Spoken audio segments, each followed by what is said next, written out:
Welcome to the Book Faire Podcast. My name is Anthony, and this week is going to be a little bit of a shorter episode.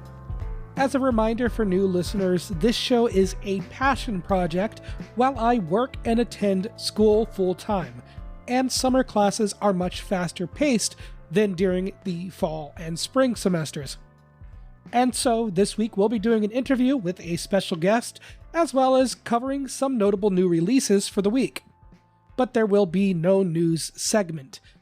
However, there will be no headlines or news covered this week.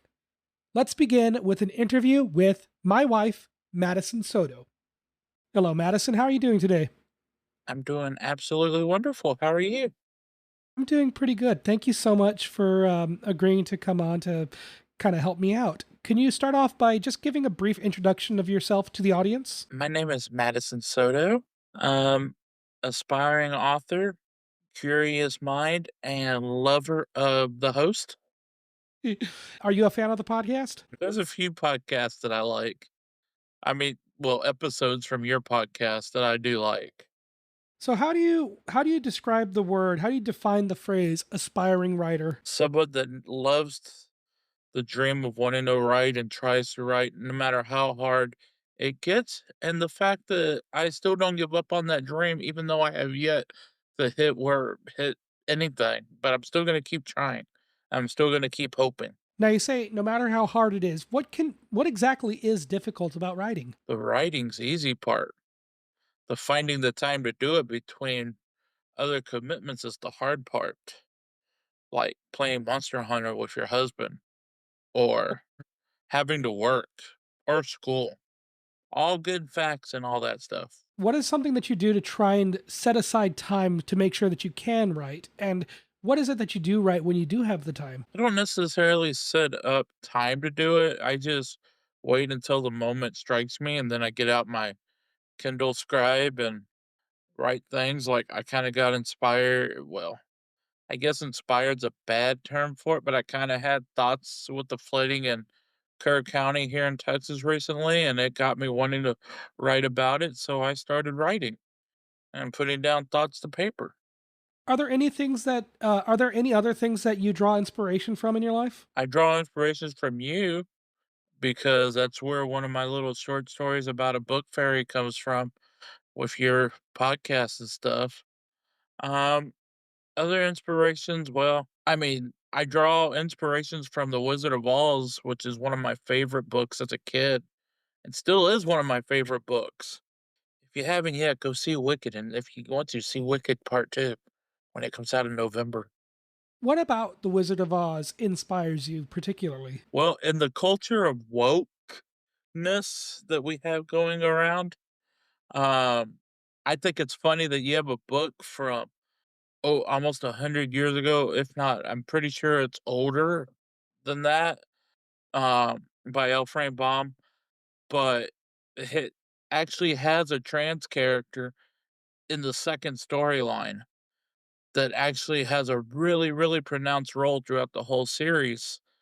And being transgendered myself and having the loving support of my husband, it really connected with me because I would not have, I saw myself in this book and wondered why everybody else is so concerned with modern books being woke.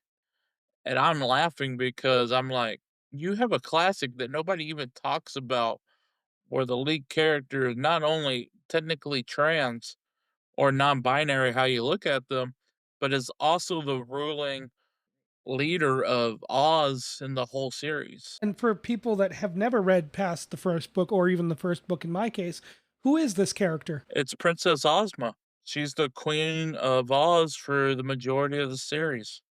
She actually rules Oz after the wizard, who's only technically the leader for the first book. So how important is that representation in The Wizard of Oz to you as an adult, so far removed from the first time that you ever read it? It's very, besides just identifying with it, the representation is quite literally fantastic because you see everything that you think about and where you live almost the whole book. So at that point, my whole life was identifying as a boy and stuff. And then at the end, it's revealed that she's a girl, which is how I've always felt. And even nowadays, sometimes I feel like I gotta hide and everything. And connecting to the first book, which makes it funny, is even now in the political climate of our leadership hunting down those that seem to speak against them, even though that's not really part of the book, it is in the modern retellings like Wicked and stuff that really hits home how much in fact, actually, if you get into it, the theories and the leading speculation is Emerald City was always about Washington, D.C., and it was a political tire of satire or realism of L. Frank Baum's activism, where he was going against the government at the time and its treatment of the lower farmers across Kansas and the other plain states, and the fact that money was tight and everything. That's why Emerald City for being Washington, D.C., currency for farmers. That's why that's the farmhouse. And then the Wicked Witch was women around that time and how they changed policy. And so was the Good Witch. It was just a metaphor for the political climate at the time. I think that's definitely reflective of something that's very important in society today is that art is inherently political. Every artist is reflecting the time period that they're writing in, and even if it doesn't appear to have a political message, art is inherently political. Are there any story ideas that you're working on that you kind of take inspiration from Wizard of Oz that you're hoping to write in the future? I have one book that's kind of it's close to my heart. Um, if I get a chance to really put it down, I've written the first few chapters, but it's sort of in the vein of Wizard of Oz, but modern day settings, and it's very political. I will never overshadow that it's political because I feel like it needs to represent so many underserved and underprivileged people in this country. And with the political climate the way it is, if I can give a big, not thumbs up, but the other finger to somebody, I will do it. Just saying. We got to keep it friendly, so I can't say what I want to say. So you mentioned representing underserved communities. What particular kinds of communities are you looking to represent in this modern version of The Wizard of Oz? So, first of all, the LGBT community, um, the poor white people, the immigrant community, the veteran community, a bunch of, and also young pregnant women that are being forced to carry children due to the political climate. I think that covers almost everybody. Only thing I'm missing maybe is a person of color. That may be something that you want to deconstruct and look at where you're writing from to see where you can include that kind of representation. The 10-man veteran. I never knew what color he was going to be, but now I know. See, that's interesting because it's always something like that where you have all of these ideas, and as a writer and as an artist, when you're creating something, you're speaking from your own personal experiences. And when you're looking at what gaps in representation there are, it's not inherently a reflection of any biases on your part. It's just kind of a lack of character representation that you may have had. So I think that recognizing that you had that gap in representation and understanding a place where you could fill it is really important because you're able to look inward at how you're approaching these characters. Am I just completely talking out of the side of my mouth here? Is that No, I resonating think with you? it's very important to realize this. I will never be a veteran. I will never be a black veteran. I will never be a Hispanic immigrant looking for things. So, listening to people, learning stuff from them, finding people's stories is one of the big parts of doing this book. I need to know everybody's story, not just my own story. The big thing about the country we live in is that we're a melting pot of stories, and our stories are what makes this country great, not anything else. It's the stories behind the people. You said it's not just your own story, and I think that's something that I've been reflecting on recently. and this is coming from your husband and not just the host of a podcast. I think that Sinners is probably the best movie we've seen this year. We just saw Superman and had a great time with it, but I think Sinners takes the cake for best movie of the year so far. Do you think that looking at diverse creators is something that you'll be able to take inspiration for in your writing? Yeah, I mean, I don't know technically if this would count, but like Tyler Perry's Medea, I just watched it 2 or 3 days ago, the new one. And like it is absolutely he is a great comedic genius. And I could throw that comedy in there, but I don't need Tyler Perry for the comedy. But looking back at Sinners though, and Michael B. Jordan's portrayal of Smoke and Stack, which is a dual role, was fantastic.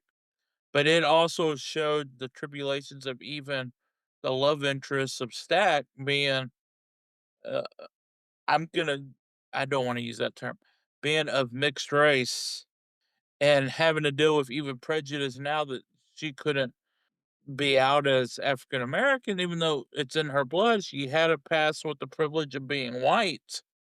And even nowadays, there's so many people that get a privilege. Like I get the privilege of 90% of the time passing as a a straight married white woman, not single.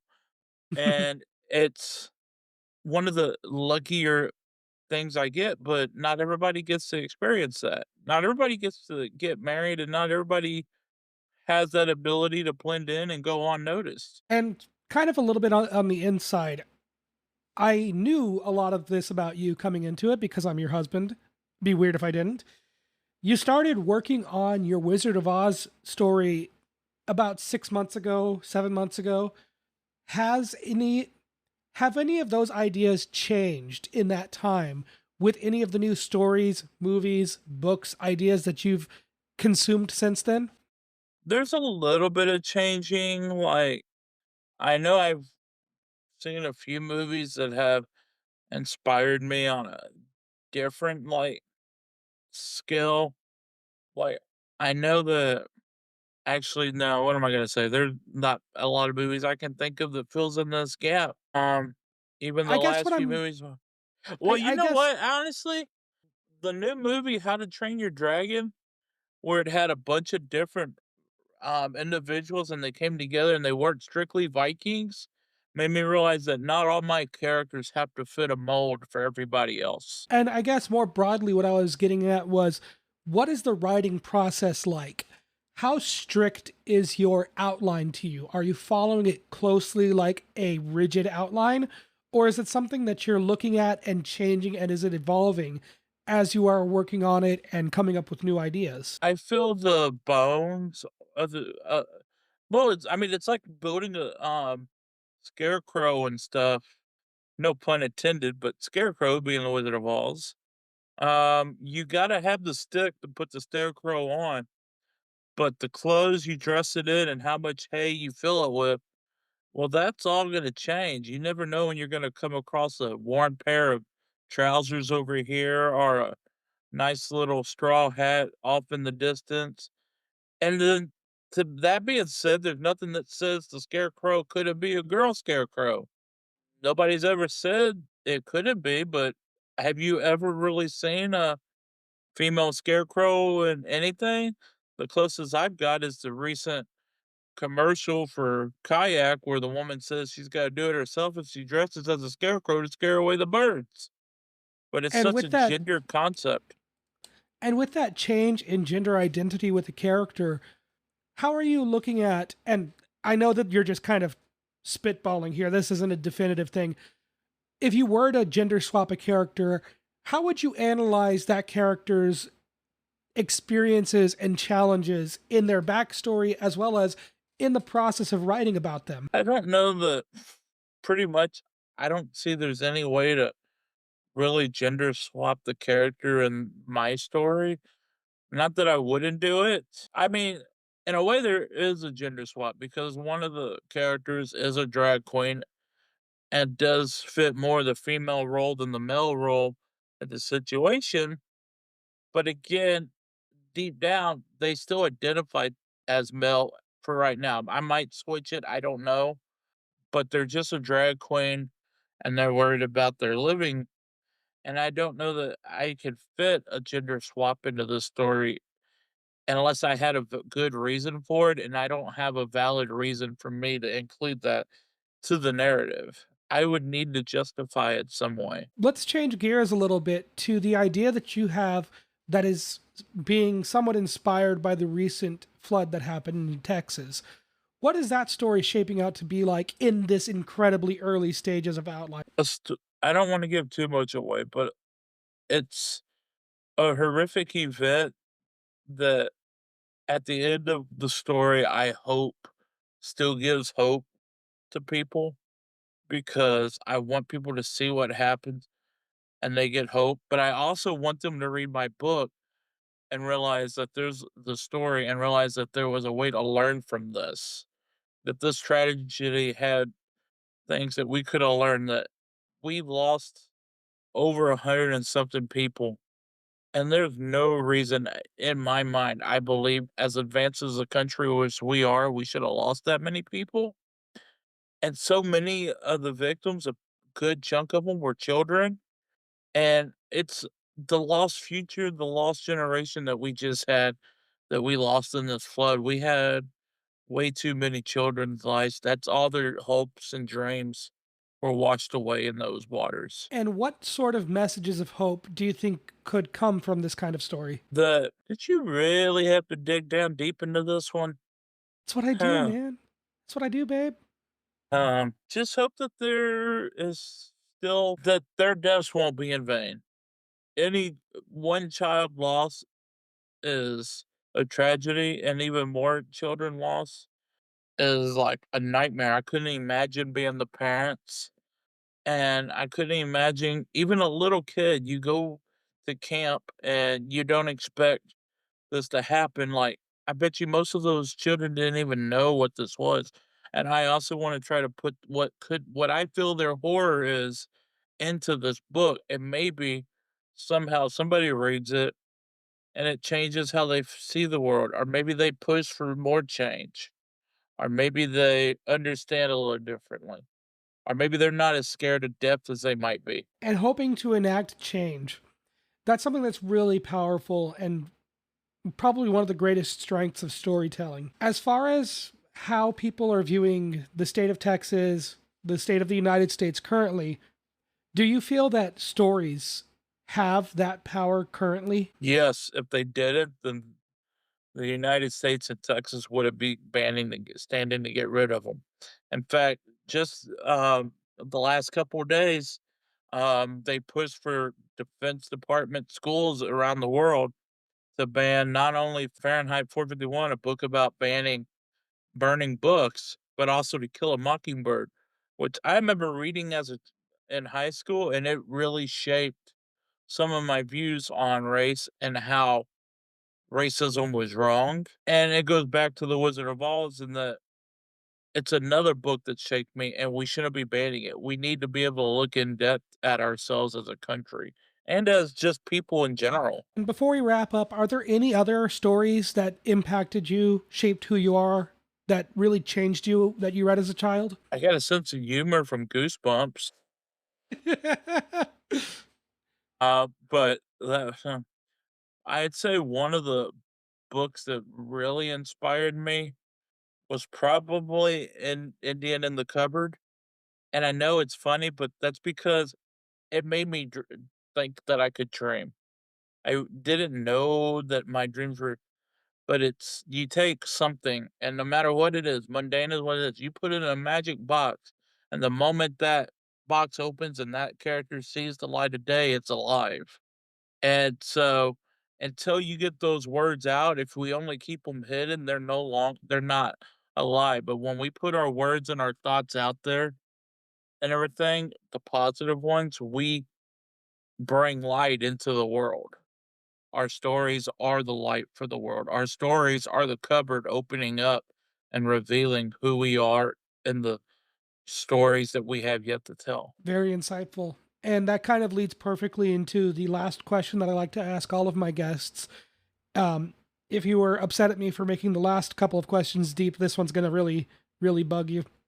Madison, how do you see yourself and the work that you do as a writer? I see me as a mama bear, hoping to reach all the little baby bears out there in the world and hoping that I set up the future generation to be better than what our generation is and every generation that came before us. Thank you. That was an interview with Madison Soto. If you have an interest in being interviewed for the Book Faire podcast as a content creator or as an aspiring writer who would like to talk about reading and storytelling, feel free to reach out by email to bookfairpod@gmail.com. Next, we'll be looking at notable releases out this week. But first, if you appreciate the work being done with the Book Faire podcast, there are a few ways to show your support.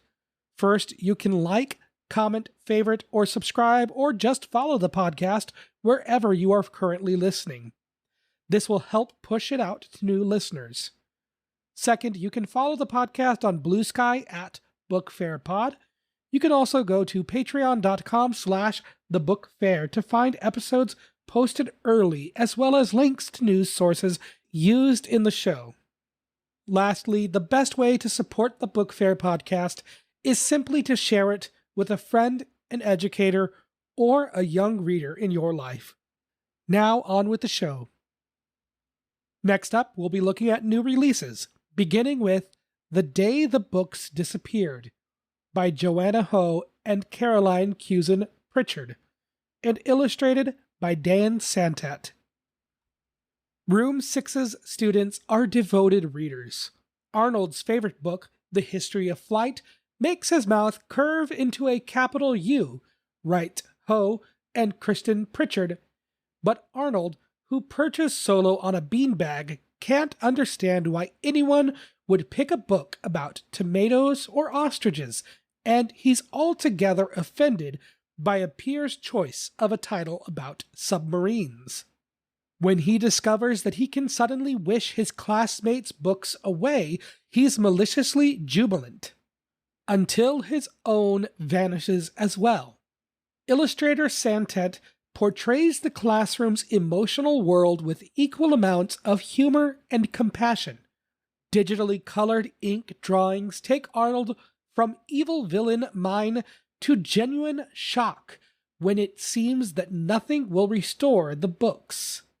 But after Arnold develops a little bibliophilic empathy, learning, for example, that one classmate reads about tomatoes because it reminds them of a relative, the works reappear, and Arnold finds that his own interests have opened up as well. It's a seamless mix of magic and relatable classroom drama that models curiosity as a means to connection. This book is recommended for ages 3 to 7. Before we cover these next two, it's important to remember that books are released on a calendar schedule. We're going to start seeing Halloween books even though we're still in summer. The next title is Jazzy the Witch in Broom Doom, number 1 in the new Jazzy the Witch series by Jessica Bagley. Young witch Jazzy struggles with having confidence in her magical abilities. "Look at all them witches," Jazzy says, noting a wall of photos showcasing her powerful black-hued ancestors. They fit in. This concern worsens when schoolteacher Madame Milcha announces the day's lesson: flying. As Jazzy watches her peers successfully mount their brooms, Jazzy, who dangles precariously from her own broom as it haphazardly bends and twirls, feels inadequate. But then she learns of an alternate means of transportation: cycling. And rather than focus on her schoolwork or relationships, she builds a bicycle of her own.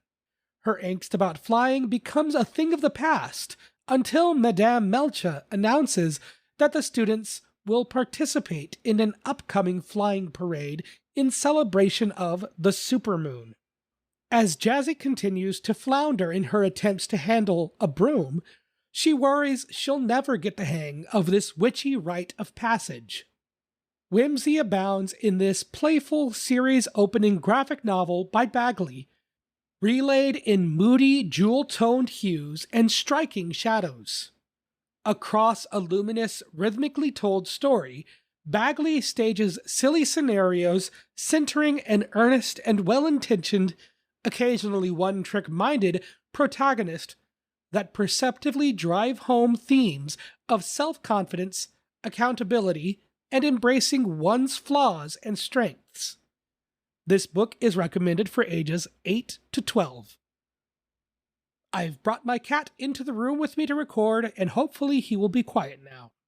The last book for today is Elvira Vance and the Monster Mystery by Casey Ritter. 13-year-old Elvira Vance lives with her human father and siren mother in the Mostly Monsters trailer park they manage in West Texas.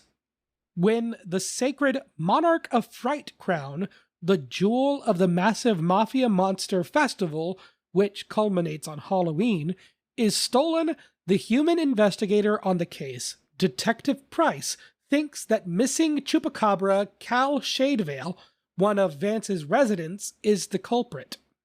Worse, the prejudiced human town mayor threatens to close the park, citing it as a cesspool for monster crime.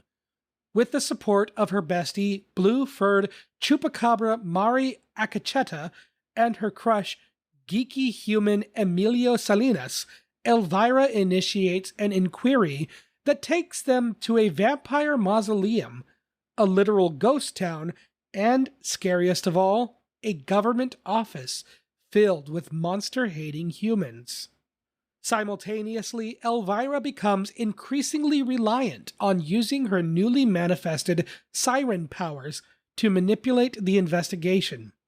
Even as Elvira navigates the townsfolk's prejudice alongside personal conflict surrounding her identity, Ritter strikes an upbeat tone using clever twists, a rollicking plot, and delightfully gruesome monster horrors, resulting in a lively paranormal mystery with thoughtful depths. This book is recommended for ages 8 to 12.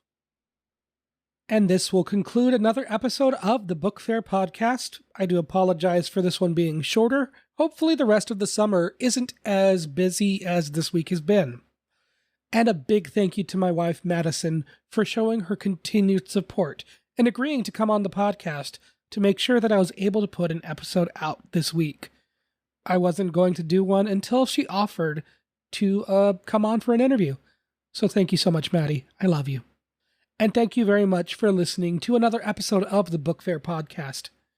Again, if you wish to help the podcast grow, the best way to do so is simply by sharing it with a friend, an educator, or a young reader in your life. And as always, I'll talk to you next time.